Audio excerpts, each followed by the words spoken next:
नमस्कार विद्यार्थी मित्रांनो. तर आज आपण ह्या व्हिडिओमध्ये क्लासिफिकेशन ऑफ थर्मोडायनॅमिक प्रोसेस म्हणजे thermodynamic process classified into different types त्यातले आपण वेगवेगळ्या थर्मोडायनॅमिक प्रोसेस बघणार आहे. तर आज आपण ह्या व्हिडिओमध्ये आयसोथर्मल प्रोसेस अँड आयसोबारिक प्रोसेस अशा दोन आपण थर्मोडायनॅमिक प्रोसेस बघणार आहोत. तर फर्स्ट आपण बघूया आयसोथर्मल प्रोसेस. काय बघणार आहे आपण? Isothermal process. Isothermal process means the thermodynamic process which take place at constant temperature, means the change in volume and change in pressure at constant temperature is called as a isothermal process. एक thermodynamic process आहे ज्या thermodynamic प्रोसेसमध्ये pressure आणि volume change होतोय पण temperature मात्र change होत नाही. इनिशियल स्टेटला जो टेम्परेचर आहे आणि फायनल स्टेटचा जो टेम्परेचर आहे तो जर सेम राहत असेल तर त्याला तुम्ही कसली प्रोसेस म्हणणार आहे? Isothermal process. काय म्हणणार आहे? Isothermal process. मग बघा, इनिशियल टेम्परेचर, इनिशियल स्टेटचा टेम्परेचर मी म्हणतो टी आय आणि फायनल स्टेटचा टेम्परेचर टी एफ कसा राहतोय? सेम किंवा कॉन्स्टंट. कसा राहतोय? सेम किंवा कॉन्स्टंट. तर ह्याचा अर्थ ती जर प्रोसेस असेल तर त्याला आपण काय म्हणतो? Isothermal process. मग आता टेम्परेचर सेम राहतोय पण प्रेशर आणि व्हॉल्यूम मात्र चेंज होत असेल तर अकॉर्डिंग टू बॉइल्स लॉ आपल्याला माहिती आहे, बॉइल्स लॉ नुसार काय मिळतो? Pressure is inversely proportional to volume.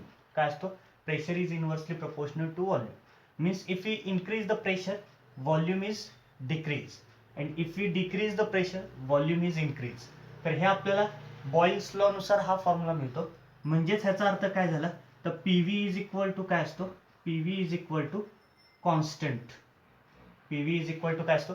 Constant. म्हणजेच आपण काय म्हणू शकतो? Initial pressure into initial volume is equal to final pressure into final volume is equal to constant according to Boyle's law. मग आता इथे प्रेशर आणि व्हॉल्यूम चेंज होतोय पण टेम्परेचर मात्र कसा राहतोय?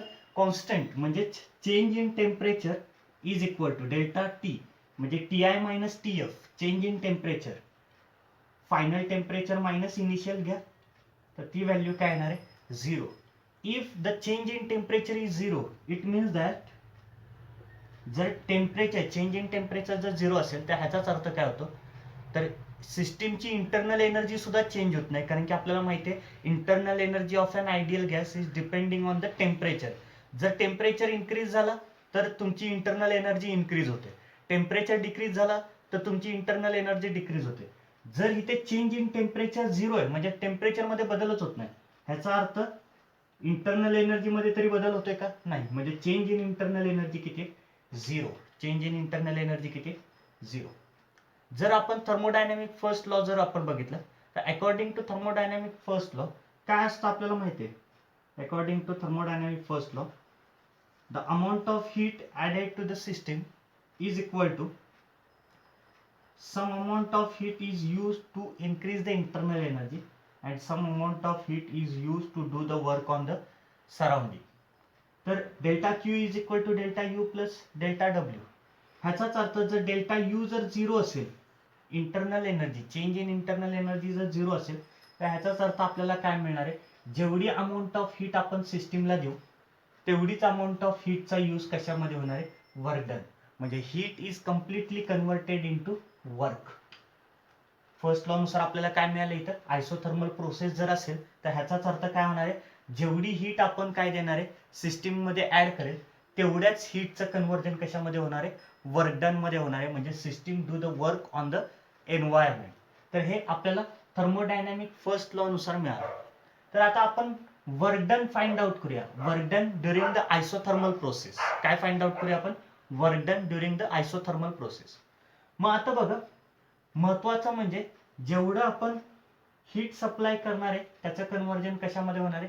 वर्क डन मध्ये होणार आहे.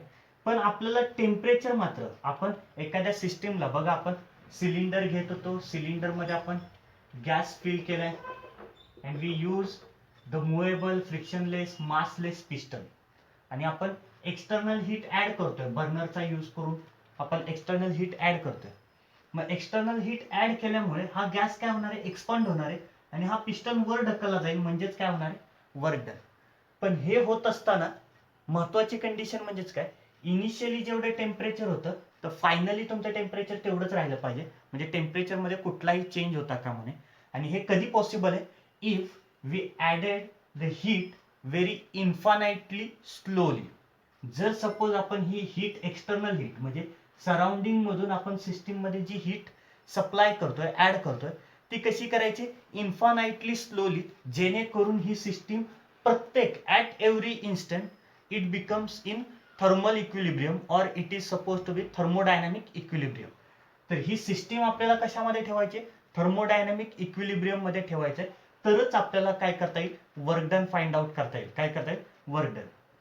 मग आता मी काय म्हणतो, एक small amount of heat me supply केली, त्याच्यामुळे हा गॅसने काय केला, एक small amount of volume increase केला. तर इन्क्रीज इन व्हॉल्यूम आपण असं कन्सिडर करूया डीव्ही, एकदम small amount, infinitely small.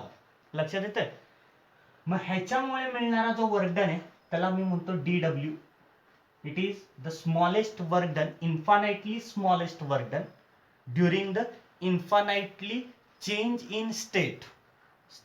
Infinitely change म्हणजे व्हॉल्यूम आणि प्रेशर मध्ये जो स्मॉल चेंज झाला त्याच्यासाठीचा हा वर्क डन आहे डीडब्ल्यू.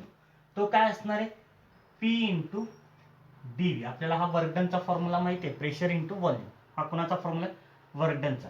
मी ह्याला इक्वेशन नंबर 1 म्हणतो. आता सपोज इथं आपण जो गॅस फिल केलाय सिलेंडर मध्ये तो आयडियल गॅस आहे. मग आयडियल गॅस इक्वेशन आपल्याला माहिती आहे, पीव्ही इज इक्वल टू काय असतो, N R T. P pressure, V volume, N number of moles, R universal gas constant किंवा गॅस कॉन्स्टंट म्हटलं तरी चालतंय, टी टेम्परेचर. ओके. मग आता ह्याच्यावरून आपल्याला प्रेशरचा फॉर्म्युला मिळाला, P is equal to N R T divided by capital V. Okay. तर आता हा फॉर्म्युला, ही पी ची व्हॅल्यू मी इक्वेशन नंबर 1 मध्ये पुट केलं तर मला डीडब्ल्यू काय मिळेल, DW is equal to N R T into DV upon V. हा व्ही इकडे लिहिला. ओके. तर ह्याला मी इक्वेशन नंबर 2 म्हणतो. तर हा कसला वर्क डन झाला, आपण ही प्रोसेस मुळात करतोय काय, थर्मोडायनामिक इक्विलिब्रियम मध्ये. तुम्हाला आठवत असेल तर बघा, लास्ट व्हिडिओ मध्ये आपण डिस्कस केलं. मी हीटच्या जागी जर सपोज इथे मी वेट ठेवले, 1 किलो वजन असं ठेवलं पिस्टनवर, आणि 1 किलोचं वजन ठेवताना आपण काय केलंय, तर 1-1 ग्रॅमचे 1000 तुकडे ठेवलेत, 1000 दगड ठेवलेत किंवा 1000 वजन ठेवलेत, आणि आपण फक्त 1-1 ग्रॅम कमी कमी करतोय. मग 1 ग्रॅम कमी केला, थोडासा व्हॉल्यूम इन्क्रीज झाला आणि सिस्टीम परत इक्विलिब्रियम मध्ये आली. परत 1 ग्रॅम काढला, परत 1 ग्रॅम काढल्यामुळे पिस्टन वर सरकला, थोडासा व्हॉल्यूम इन्क्रीज झाला आणि काय झालं, तर सिस्टीम परत इक्विलिब्रियम मध्ये आली. असंच आपण इथे थोडी थोडी थोडी हीट ऍड करणार आहे. तर हे काय झालं, smallest, infinitely smallest work done for a system of a system on the surrounding. ह्या सिस्टीमने ह्या सराउंडिंग वर जे smallest, infinitely smallest work done केले त्याची व्हॅल्यू आपण लिहिली, DW is equal to N R T dv upon v. But we have to find the total work done, म्हणजे इनिशियल स्टेट आणि फायनल स्टेट. इनिशियल स्टेट आणि final state ही complete झाल्यानंतर आपल्याला final state मिळाल्यानंतर आपल्याला total work done काढायचं आहे. मग ह्या इक्वेशन वरून आपल्याला टोटल वर्क डन कधी मिळणार आहे, now integrating this equation on both side we get the total work done. मग total work done w is equal to काय असेल, integration dw is equal to integration. आता इंटिग्रेशन साठी हा व्हॉल्यूम व्हेरिएबल आहे, तर त्याचा मी म्हणजे व्हॉल्यूम चेंज होतोय. इनिशियली व्हॉल्यूम किती होता व्ही आय, फायनली किती होता व्ही एफ. हे लिमिट घेतलं मी, initial volume to final volume, n R T into DV upon V. Therefore w is equal to nRT, constant है, integration vi to vf dv upon v. हे equation आपल्याला मिळालं. आता बघा, आपल्याला एक इंटिग्रेशनचा फॉर्म्युला आहे, मी इथे लिहितो बाजूला, इथे लिहितो, पुसणारे मी रफ करणारे पण तुम्हाला माहिती असेल. जर integration of 1 upon x dx जर असेल तर त्याचे इंटिग्रेशन काय येतं, तर त्याचं इंटिग्रेशन येतं लॉग ऑफ x. त्याचं इंटिग्रेशन काय येतं, log of x. Integration of 1 upon x dx जर असेल तर हे इंटिग्रेशनचं आन्सर काय येतं, लॉग ऑफ एक्स. काय येतं? Log of x. मग सिमिलरली हे तेच आहे ना, integration 1/v dv. Integration 1/v dv. मग त्याचं इंटिग्रेशन काय? तर लॉग ऑफ v. काय? Log of v. आणि त्याचं लिमिट काय असेल? Initial volume to initial volume to final volume. म्हणजेच काय? तर ह्याचाच अर्थ आपल्याला आन्सर मिळेल ह्याचं W is equal to nRT into log of A. A म्हणजे काय? तर final upper limit. Log of A minus log of B म्हणजे इनिशियल व्हॉल्यूम. मग लॉगचं सबट्रॅक्शन आहे म्हणजेच VF आणि VI चं काय? डिव्हिजन आहे. म्हणजेच W इज इक्वल टू काय मिळेल? nRT into bracket VF ln of म्हणजे log of VF upon VI. तर हा आपल्याला फायनली वर्क डनचा फॉर्म्युला मिळाला. कशाचा फॉर्म्युला मिळाला? वर्क डनचा. ओके.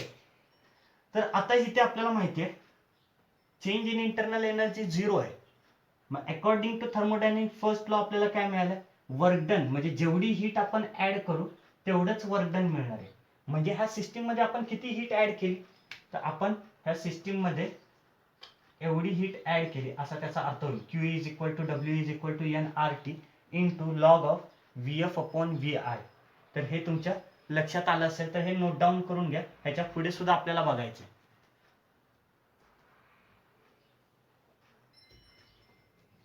ओके. तर हे तुम्ही नोट डाऊन करून घेतलंय. म्हणजेच आपल्याला सिस्टीम मध्ये जी हीट ऍड केली आहे त्याचा फॉर्म्युला किती मिळाला? म्हणजे जेवढी हीट आपण ऍड केली तेवढ्याच काय झाले? वर्क डन झाले. Because temperature remains same. त्यालाच आपण आयसोथर्मल प्रोसेस म्हणतो. कुठली प्रोसेस म्हणतो? Isothermal process. मग आता बघा किती व्हॅल्यू मिळाली. मी इथे परत लिहितो nRT into log of VF upon VI. तर हे तुमचं झालं heat added in the system and work done by the system. तर हे फॉर्म्युला मिळाला म्हणजे work done during the isothermal process. हे तुम्हाला फॉर्म्युला मिळाला. ह्याच्यावर तुम्हाला न्यूमरिकल सॉल्व्ह करायचे. आता आपल्याला माहिती आहे pressure is inversely proportional to volume. मग जर VF अपॉन VI जर असेल, इथे बघा VF upon VI final volume upon initial volume inversely proportional आहे. म्हणजे प्रेशरचा रेशो काय? Initial pressure upon final pressure. म्हणजे हेच इक्वेशन आपण कसं लिहू शकतो? Q is equal to W is equal to nRT log of VF च्या जागी काही PI अपॉन PF. तर असा सुद्धा तुम्ही फॉर्म्युला लिहू शकता. तर आयसोथर्मल प्रोसेस तुम्हाला समजली असेल. आयसोथर्मल प्रोसेस म्हणजे the process in which the change in pressure and volume takes place at constant temperature. Okay. मग according to Boyle's law if the temperature is constant then pressure is inversely proportional to volume means PV is equal to constant. PV काय असतो? Constant. म्हणजे initial pressure into initial volume is equal to final pressure into final volume. तर ह्या values काय असतात? Constant असतात. मग आपण ही प्रोसेस करत असताना आपण काय घेतलं? तर इथे जी हीट ऍड केली ती कशी केली? इन्फानाइटली स्लोली ऍड केली. Because the system remains in a thermal equilibrium और थर्मोडायनामिक इक्विलिब्रियम. मग इथे आयडियल गॅस जर असेल तर आपण आयडियल गॅस इक्वेशन लिहिला PV is equal to nRT. त्याच्यावरून प्रेशरची व्हॅल्यू घेतली nRT upon V. If we add the small amount of heat, the gas is expand and it increase the infinitely small amount of volume dV. Then work done during the expansion, this smallest expansion, dW is equal to PdV. Now put the value of pressure in this equation. We get dW is equal to nRT into dV upon V. Now if you want to find the total work done, आपल्याला जर total work done हवं असेल तर आपण ह्याच इक्वेशनला काय केलं? Integrate केला. पण लिमिट काय यूज केला? Initial volume to final volume. म्हणजे W means total work done is equal to integration dW is equal to integration initial volume to final volume nRT dV upon V. मग आता इथे integration आहे dV upon V. तर हे कशाने solve केलं आपण? तर इंटिग्रेशन 1 अपॉन x dx म्हणजेच त्याचं इंटिग्रेशन काय असतं? Log of x. म्हणजेच ह्याचा आन्सर काय येणार आहे? तर इंटिग्रेशन 1 अपॉन V dV त्याचं उत्तर येणार आहे लॉग ऑफ V. पण त्याचं लिमिट काय? VI to VF. मग final volume minus initial volume म्हणजेच log of VF minus log of VI. मग लॉगचं सबट्रॅक्शन आहे, ह्याचा अर्थ VF आणि VI मध्ये काय डिव्हिजन आहे, म्हणजे VF अपॉन VI. म्हणजेच फायनली फॉर्म्युला काय मिळाला, work done during the isothermal process is equal to NRT log of VF upon VI. मग आपल्याला माहिती आहे प्रेशर आणि व्हॉल्यूम इन्व्हर्सली प्रपोर्शनल आहे.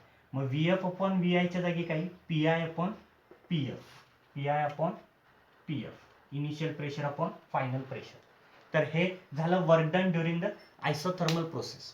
मग आपण याच्यावरूनच आपण पीव्ही डायग्राम काढू शकतो. कुठली डायग्राम काढतो, पीव्ही डायग्राम, ज्याला आपण कुठली डायग्राम म्हणतो, इंडिकेटर डायग्राम. काय म्हणतो आपण त्याला, इंडिकेटर डायग्राम. मग बघा, आपण कॉमन सिस्टीम प्रत्येक वेळी जी घेतो सिस्टीम ती सिलेंडर आहे. Cylinder fill with the gas, ideal gas, and it has movable, frictionless, massless piston. मग आता त्याच्यासाठी आपण पीव्ही डायग्राम काढूया, प्रेशर वर्सेस व्हॉल्यूमचा. मग इनिशियल स्टेट जी होती त्यावेळी तुमचा हा सिलेंडर इकडे होता आणि त्याचा व्हॉल्यूम होता VI, म्हणजे इथे जी सिस्टीम आहे म्हणजे गॅस जो आहे त्याचा व्हॉल्यूम होता VI आणि त्याचा प्रेशर होता PI. ओके, तर ह्या व्हॉल्यूमचं आणि फायनली ज्यावेळी आपण small small amount of heat add करत गेलो, हा गॅस एक्सपांड होत गेला आणि पिस्टन वर गेला आणि मग फायनल स्टेट आपल्याला इथे मिळाली. त्यावेळी काय झालं, तर ह्या सिस्टीमचा जो व्हॉल्यूम होता तो चेंज झाला. तो किती झाला, VF, आणि त्याचा प्रेशर पण चेंज झाला, PF. ओके, मग इनिशियली जो व्हॉल्यूम होता तो कमी होता, इनिशियली व्हॉल्यूम कमी होता पण प्रेशर जास्त होता. ओके, म्हणजे हा झाला इनिशियल व्हॉल्यूम आणि हा झाला इनिशियल प्रेशर. पण जसा व्हॉल्यूम वाढत गेला तसा प्रेशर कमी होत गेला, जसा व्हॉल्यूम वाढत गेला तसा प्रेशर कमी कमी होत गेला आणि मला ही फायनल स्टेट मिळाली, ज्या फायनल स्टेटचा व्हॉल्यूम आहे VF आणि ज्याचा प्रेशर आहे PF. ओके, मग हे जे इन्फानाइट पॉइंट्स मिळाले थर्मल इक्विलिब्रियम मध्ये, थर्मोडायनामिक इक्विलिब्रियम मध्ये, त्या सगळ्यांना मी जॉईन केला तर मला हा ह्या आयसोथर्मल प्रोसेसचा पाथ मिळाला. आयसोथर्मल प्रोसेसचा काय मिळालं, path. And if you measure the area under this curve, ह्या कर्वच्या अंडरचा जर मी एरिया मेजर केला तर तो एरिया म्हणजेच कोण असणार आहे, work done during the isothermal process. Okay, तो कोण असणार आहे, work done during the isothermal process. मग आता ह्या केसमध्ये तुमच्या लक्षात येते की व्हॉल्यूम वाढत वाढत चाललाय. ओके, म्हणजेच इथे जर आपण area under the curve measure केला तर मिळणारा जो वर्क डन असेल तो वर्क डन ग्रेटर दॅन 0 असेल. ओके, आणि ग्रेटर दॅन 0 का आहे, कारण की आपण हीट ऍड करतोय. म्हणजेच कुठली हीट ऍड करतोय, तर पॉझिटिव्ह हीट ऍड करतोय. म्हणजेच जी हीट आपण सिस्टीम मध्ये ऍड करतोय त्याची व्हॅल्यू पण काय असणार आहे, ग्रेटर दॅन 0. म्हणजेच आपण हीट जर पॉझिटिव्ह हीट ऍड केली तर ह्याचाच अर्थ आपल्याला मिळणारा वर्क डन हे सुद्धा काय, पॉझिटिव्हच आहे. ओके, आता निगेटिव्ह कधी, जर सपोज हे इनिशियल व्हॉल्यूम असतं आणि आपण ह्या सिस्टीमने सराउंडिंगला बाहेर जर हीट रिलीज केली असती तर हे पिस्टन हळूहळू खाली आलं असतं आणि गॅस काय झाला असता, कॉम्प्रेस झाला असता आणि तुमचं व्हॉल्यूम फायनली कमी झालं असतं. मग त्या केसमध्ये तुमचं वर्क डन हे काय आलं असतं, निगेटिव्ह अँड लेस दॅन 0 आलं असतं. काय आलं असतं, निगेटिव्ह अँड लेस दॅन 0. तर हे तुमच्या लक्षात आलं असेल, isothermal process and work done during the isothermal process. तर हे सुद्धा तुम्ही नोट डाऊन करून घ्या.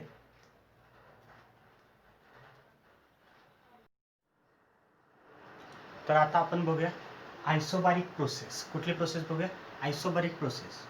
मग आयसोबारिक प्रोसेसची डेफिनेशन काय, the thermodynamic process in which the pressure is constant throughout the process.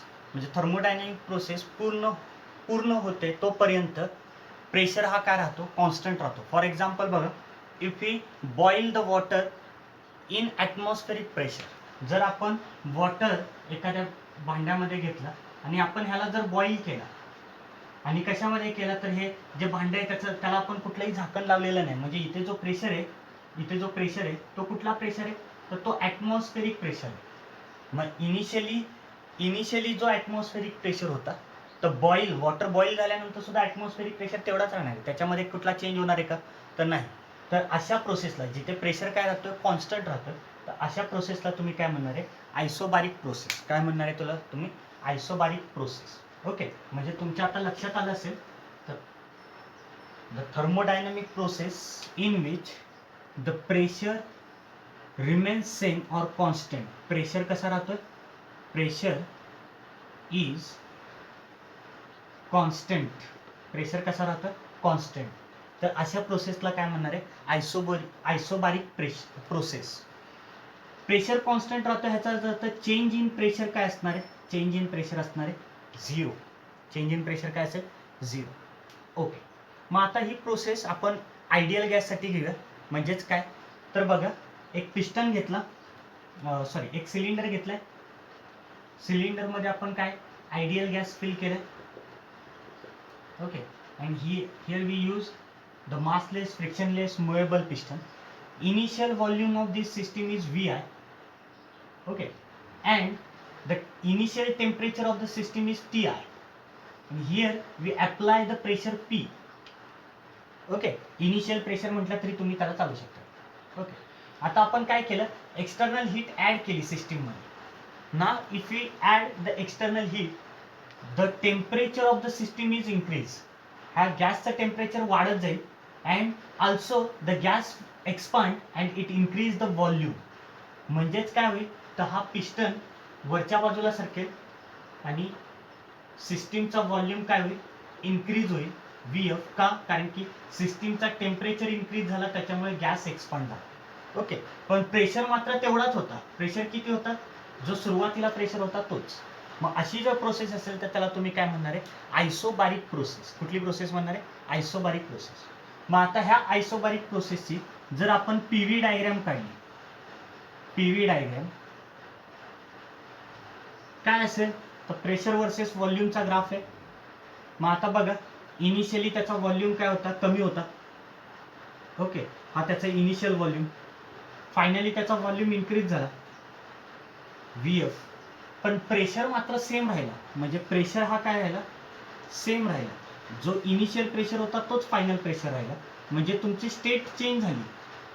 काय चेंज झाला? व्हॉल्यूम चेंज झाला. Initial volume to final volume. Volume increase झाला. Also temperature is also change, but the pressure remains constant. Pressure कसा राहिला? Constant. तर ही झाली आयसोबारिक प्रोसेसची PV diagram. आणि आपण ह्या कर्वच्या अंडरचा जर एरिया मेजर केला तर तो एरिया म्हणजेच कोण असणार आहे? Work done during the isobaric process. काय असणार आहे? Work done during the isobaric process. तर हे तुमच्या लक्षात आलं असेल. मग आता वर्क डनचा फॉर्म्युला आपल्याला माहिती आहे. वर्क डनचा फॉर्म्युला काय? तर work done W is equal to P into DV. Work done W is equal to P into DV. Okay. तर हा DV कोण आहे? हा चेंज इन व्हॉल्यूम आहे. कोण आहे हा? Change in volume. म्हणजे initial volume minus final volume. म्हणजेच वर्क डनचा फॉर्म्युला काय? Work done is equal to pressure into final volume minus initial volume. Sorry, मी मगाशी चुकीचं बोललो. DV म्हणजे कोण आहे? Change in volume. Final volume minus initial volume. तर हा झाला वर्क डनचा फॉर्म्युला. ओके. पण आपल्याला माहिती आहे PV is equal to, ideal gas equation आपल्याला माहिती आहे, PV इज इक्वल टू काय असतो? nRT. मग व्हॉल्यूम जर चेंज होत असेल तर टेम्परेचर चेंज होतंय. हे आयसोबारिक प्रोसेसमध्ये आपण बघितलंय, आत्ताच बघितलं एक्झाम्पलमध्ये. ओके. म्हणजेच P इंटू DV म्हणजेच कोण असणार आहे? nRDT. आणि हा DT म्हणजे डेल्टा T म्हणजेच कोण आहे? Final temperature minus initial temperature. म्हणजेच मी काय लिहू शकतो? P into DV is equal to NR. Delta T म्हणजेच कोण आहे? Final temperature minus initial temperature. आणि P इंटू DV म्हणजेच कोण आहे? Work done. म्हणजे मला हा वर्क डनचा फॉर्म्युला मिळाला. त्याला मी म्हणतो इक्वेशन नंबर 1. काय म्हणतो त्याला मी? Equation number 1. तर आता आपण काय करूया? आता आपण थर्मोडायनामिक फर्स्ट लॉ यूज करूया. तर थर्मोडायनामिक फर्स्ट लॉ यूज करताना आपल्याला माहिती आहे काय? The heat added in the system is equal to काय असतो? Some amount of heat is use to increase the internal energy of system plus some amount of heat, remaining heat is used to do the work on the system. मग आता आपल्याला माहिती आहे internal energy of an ideal gas is depending on the temperature. जर temperature increase होतोय ह्याचा अर्थ internal energy सुद्धा काय होते? इन्क्रीज. मग internal energy, change in internal energy for an ideal gas, त्याचा फॉर्म्युला असतो N into CV into delta T. काय फॉर्म्युला असतो? N into CV into delta T. तर हे आपण कुठे बघितलंय? तर हे kinetic theory of gases and radiation ह्या चॅप्टरमध्ये आपण बघितलंय. Internal energy of an ideal gas. N म्हणजे नंबर ऑफ मोल्स, CV म्हणजेच काय, the specific heat at constant volume, आणि हा डेल्टा T म्हणजेच कोण आहे, change in temperature, final temperature minus initial temperature. पण इथे बघा, इथे कॉन्स्टंट व्हॉल्यूम आहे, आपली आयसोबारिक प्रोसेस आहे, ॲट कॉन्स्टंट प्रेशर आहे, म्हणजे आपल्याला ह्याच्यामध्ये चेंज मिळाला पाहिजे. हा CV आपल्याला पुढे ह्या इक्वेशन मधून काढून टाकावं लागेल. ओके, तर ह्याला मी म्हणतो इक्वेशन नंबर 2. तर ही इक्वेशन नंबर 1, इक्वेशन नंबर 2 हे आपण थर्मोडायनामिक फर्स्ट लॉ मध्ये यूज केलं, तर आपल्याला heat added in the system मिळेल Q is equal to delta U. Delta U ची व्हॅल्यू काय, N into CV into delta T म्हणजेच कोण आहे, final temperature minus initial temperature, plus work done. Work done किती झाले, N into R into bracket final temperature minus initial temperature. Okay, तर N common निघेल, TF minus TI, TF minus TI common निघेल, म्हणजेच काय मिळेल बघा, Q is equal to N into bracket CV plus R into TF minus TI. N आणि TF minus TI common काढला, ब्रॅकेटमध्ये काय राहिलं, तर CV प्लस R. मग according to Mayer's equation, Mayer's equation आपल्याला माहिती आहे, CP plus CV, CP minus CV is equal to R. काय असतो, मी इथे बाजूला लिहितो, आपण कायनेटिक थिअरी ऑफ गॅसेस मध्ये बघितले, CP minus CV is equal to capital R, specific heat at constant pressure minus specific heat at constant volume is equal to gas constant capital R. मग हा CV जर इकडे नेला तर plus होईल, म्हणजे CV प्लस R म्हणजेच कोण असणार आहे, CP, म्हणजे Q is equal to N into CP into bracket TF minus TI. And this equation shows that in isobaric process म्हणजे at constant pressure असं जर आपण घेतलं, तर in isobaric process the temperature of the system is change. कोण change होत आहे, temperature change होते बघा, final temperature minus initial temperature म्हणजे टेम्परेचर चेंज होतं. It means internal energy is also change. जर टेम्परेचर चेंज होतं ह्याचाच अर्थ कोण चेंज होतं, इंटरनल एनर्जी चेंज होत आहे. लक्षात येत आहे, म्हणजेच काय, in isobaric process if we add the some amount of heat in the system, then some amount of heat is used to increase the internal energy of system and remaining energy is used to do the work. मगाशी isothermal process मध्ये काय होत होतं, जेवढी amount of heat आपण देत होतो तेवढ्याचं काय होत होतं, वर्क डन. इंटरनल एनर्जी मध्ये चेंज होत होता का, नाही. हे आयसोथर्मल प्रोसेस साठी आलं, दिलेली हीट पूर्णपणे कशासाठी वापरली गेली, वर्क डन साठी. पण आयसोबारिक प्रोसेस मध्ये मात्र तसं होत नाही. आयसोबारिक प्रोसेस मध्ये काय होतं, दिलेली हीट म्हणजे हे जे क्यूचं जे इक्वेशन आहे शेवटी आपल्याला मिळालं, Q is equal to N into CP TI minus TF. तर हे इक्वेशन काय सांगतं, तर हीट ऍड केल्यामुळे सिस्टीमच्या टेम्परेचर मध्ये चेंज होतोय, पण प्रेशर मात्र कॉन्स्टंट आहे. लक्षात येत आहे, सिस्टीमचा टेम्परेचर चेंज होतोय, जर टेम्परेचर चेंज होतोय याचा अर्थ इंटरनल एनर्जी चेंज होते. मग इंटरनल एनर्जी चेंज होते, टेम्परेचर चेंज होते, शिवाय वर्क डन सुद्धा मिळतोय, कारण की व्हॉल्यूम काय झालाय, इन्क्रीज झालाय. म्हणजेच हे इक्वेशन आपल्याला असं सांगतंय, in isobaric process the amount of heat added in the system is used to increase the internal energy and remaining energy is used to do the work on the system. This is about the isobaric process. तर आज आपण ह्या व्हिडिओमध्ये isothermal process आणि आयसोबारिक process ह्या दोन process बघितले. तर हा व्हिडिओ तुम्हाला नक्कीच समजला असेल. थँक्यू.